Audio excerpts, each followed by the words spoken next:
네, 이번 시간에는 NFT에 토큰을 발행하는 민트 함수에 대해서 한번 알아보도록 하겠습니다. 이 민트라고 하는 거는 실제 ERC7일의 기본적인 함수로 등록되어 있진 않아요. 그러니까 인터페이스를 보면은 민트가 없거든요. 그러니까 민트를 한다는 거는 이제 새로운 토큰을 발행한다는 의미인데, 이게 기본적인 인터페이스에 포함이 되어 있지 않다는 의미는, 실제로 이 NFT를 사용하는 콘택트를 이제 구현하고 관리하는 측에서 NFT를 미리 다 준비해 놓고 거기다가 데이터를 미리 셋업을 해 놓고 사용할 수 있다는 의미가 되는 겁니다. 그러니까 굳이 처음부터 다 발행을 하면서 사용을 안 해도 그 ERC7일 규격을 만족시킬 수가 있다는 거죠. 하지만 실제 이 NFT를 사용한다고 치면은 미리 전부 다 발급을 해 놓고 하기에는 굉장히 어려움이 있잖아요. 그래서 보통은 이 발급할 수 있는 함수를 이렇게 만들어 두고 이걸 통해서 필요할 때마다 NFT를 발급을 해서 사용자한테 주는 식으로, 그런 식으로 많이 사용하고 있다고 생각하시면 될 것 같습니다. 근데 민트 함수 같은 경우는 오픈 제플린에서 사용되고 있는 거를 가져와서 좀 수정을 했고요. 오늘은 이 내용을 좀 집중적으로 볼 생각입니다. 지금 이 커런트 토큰 아이디라고 하는 값이 있는데, 이게 연산을 전부 마친 이후에 추가를 해주죠, 숫자를. 얘를 한번 찾아보면은 최초 값이 1로 설정이 되어 있어요. 그래서 최초 토큰이 1이고 그 다음부터 하나씩 토큰 아이디를 증가시켜 가면서 부여하는 식으로 되어 있습니다. 그러니까 토큰 아이디라고 하는 거는 그냥 발부할 때 주어지는 인덱스 번호로 사용하고 있는 거죠. 근데 뭐 여기서 나는 뭐 이 아이템이나 어떤 그 프로퍼티에 따라서 이 토큰 아이디의 숫자 번호 체계를 좀 다르게 하고 싶다고 한다면 얼마든지 자기 원하는 대로 할 수 있습니다. 일단은 아주 간단하게 만들어 본 NFT이기 때문에 이 민트를 통해서 무언가 발급이 될 때마다 이 커런트 토큰 아이디가 증가되는 식으로 일단 구현을 했습니다. 그래서 뭐 시작 값이 1이기 때문에 여기서는 이제 나중에 추가가 됐고요. 뭐 시작값이 0이라고 한다면 처음에 커런트 토큰 아이디를 증가시킨 다음에 계산을 해도 상관이 없겠죠. 그래서 이제 처음 부분에 보면 리콰이어로 이렇게 이제 에러 체크를 하게 되어 있는데요.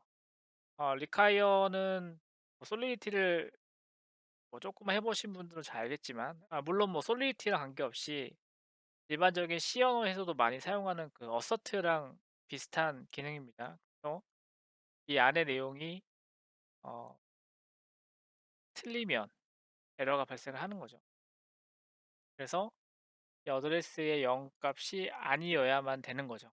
0 값이 되면은 이 에러가 발생을 하고요. 이 리콰이어의 특징은 이 리콰이어가 발생을 하면은 그 앞에 어떤 연산을 하더라도 전부 리버트가 됩니다.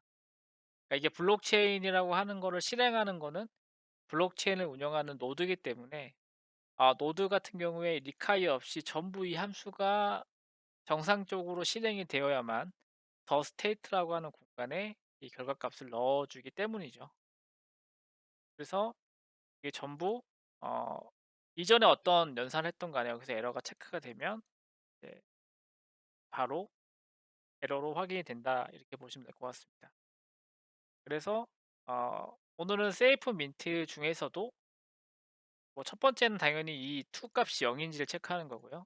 이 두 번째는 커런트 토큰 아이디가 이미 사용되는지를 체크하는 거고요.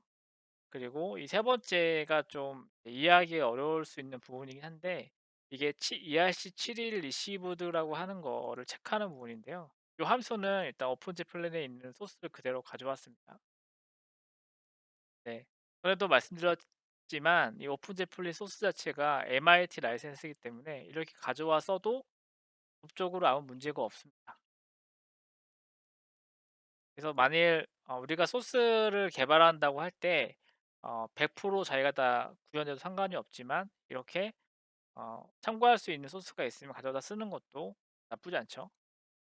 근데 이제 이게 무엇인가가 좀 궁금하실 텐데요. 이거는 일종의 방어 장치라고 보시면 될 것 같아요.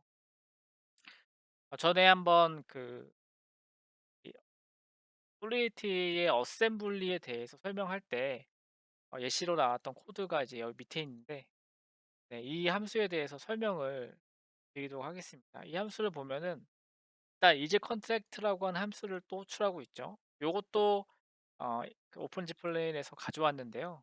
또 내려보시면은 이렇게, 네, 되어 있습니다. 그래서 얘를 보면은 얘도 어셈블리로 되어 있죠. 그래서 어카운트에서 뭘 가져오냐면은 코드 사이즈를 가져오게 돼 있어요. 그러니까 무슨 말이냐면 그 이더리움에서는 어떤 계정에 대해서 이 계정이 사용자 계정인지 아니면 컨트랙트인지에 따라서 처리 방법이 내부적으로 달라요. 컨트랙트의 경우에는 그 안에 코드를 담을 수 있는 공간이 있는데, 그 공간 사이즈를 가지고 와서 그게 크면 0보다 크면 얘를 컨트랙트라고 판단을 하는 겁니다. 코드가 배포된 게 없으면 얘는 이제 일반 사용자 계정이다라고 보는 거죠. 이거를 가지고 컨트랙트인지를 체크하는 거죠. 누가 컨트랙트인지 받는 자가. 그래서 체크를 해서 만일 컨트랙트라고 한다면 이 인터페이스에다가 이렇게 가로를 열고 툴을 써주게 되면 이게 어, 이 컨트랙트를 이 인터페이스를 가지고 이 툴에 있는 컨트랙트를 호출하게 됩니다. 이게 컨트랙트와 컨트랙트 간의 통신이 되는 거예요. 그래서 이 to가 컨트랙트라면 컨트랙트를 실행을 시키는데 뭘 실행을 시키냐면 이 on ERC71 리시브드라고 하는 함수를 실행을 시키는 겁니다.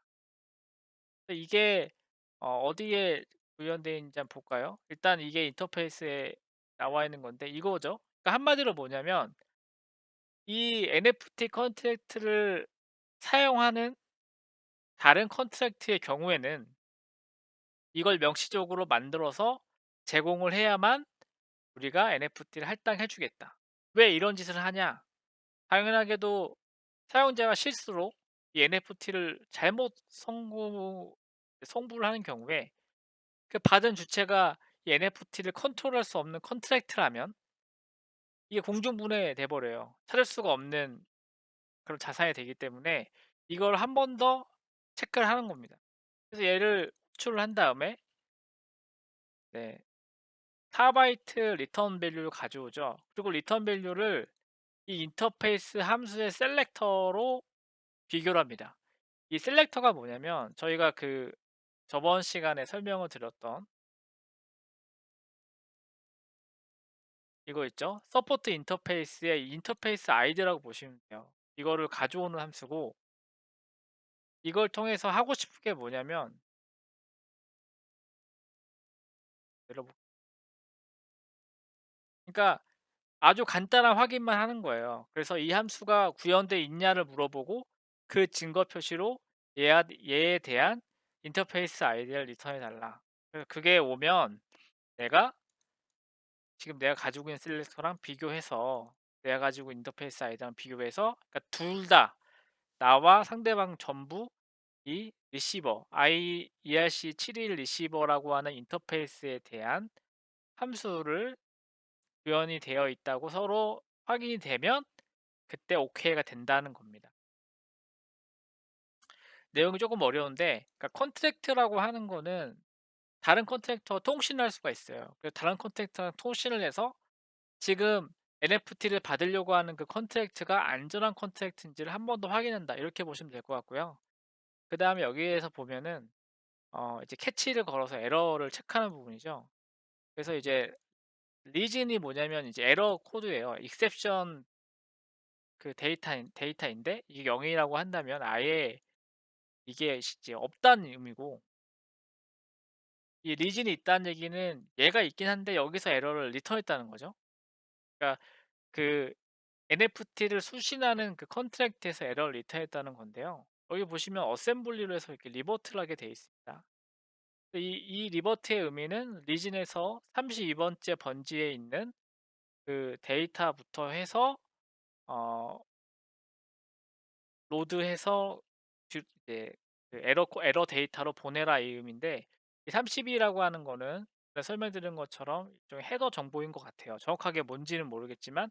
그래서 이렇게 어셈블리 레벨로 코드를 짜다 보니까 좀 이해하기 어려운 코드가 된 거죠. 실제로 이렇게 어셈블리 안 해도 상관은 없는데, 보통 이렇게 어셈블리를 하는 이유는 가스비를 줄이기 위해서이죠. 그러니까 최적화된 코딩을 하기 위해서 이렇게 어셈블리로 해서 가스비를 줄이려고 하는 그런 코드다, 이렇게 보시면 될 것 같습니다. 그렇게 해서 얘를 통해서 확인이 되는 경우에만 밑으로 넘어가겠죠.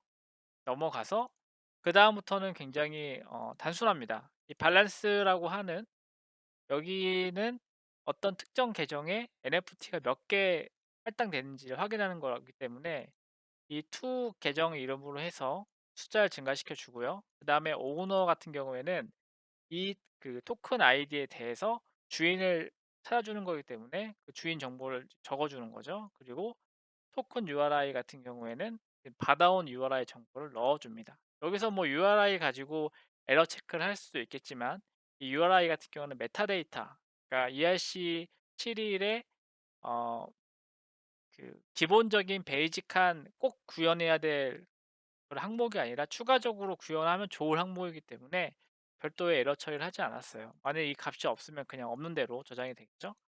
그다음에 카운터 토큰화이드를 증가시켜 줬고요. 이 로직 구성은 얼마든지 내가 원하는 대로 할 수 있다는 거. 그리고 에미트는 이제 트랜잭션에 로고를 찍는 그런 기능이죠. 네, 이렇게 해서 이제 굉장히 단순하죠. 민트라고 하는 게 결국은 받는 대상이 컨트랙트인지 확인해서, 컨트랙트이면 한 번 더 확인하고 할당을 해 주는 거고, 그리고 그게 아니라면 그냥 요청하는 사람한테 할당을 해 주는 대로 되어 있다. 근데 이제 오른쪽에 보면은 제가 only 민터라고 이렇게 뭔가 조건을 걸었어요. 왜 이 조건을 걸었냐면, 이 세이프 민트라고 하는 게 안전하게 이제 민트를 한다는 의미인데, 아무나 실행하면 안 되잖아요. 그러니까 이 민트를 할 수 있는 권한 있는 사람이 누구냐를 이제 모디파이어로 만들어서 특정 계정만 민트가 가능하도록 만든 그런 부분입니다. 이 부분은 나중에 이제 어드민을 통째로 설명을 할 때 다시 설명을 드리도록 하겠습니다. 현재는 그냥 이 민트를 할 수 있는 계정은 정해져 있고, 그 계정을 통해서 NFT를 발급할 수 있다. 여기까지 이해하시면 될 것 같습니다. 네, 오늘 여기까지 하겠습니다. 감사합니다.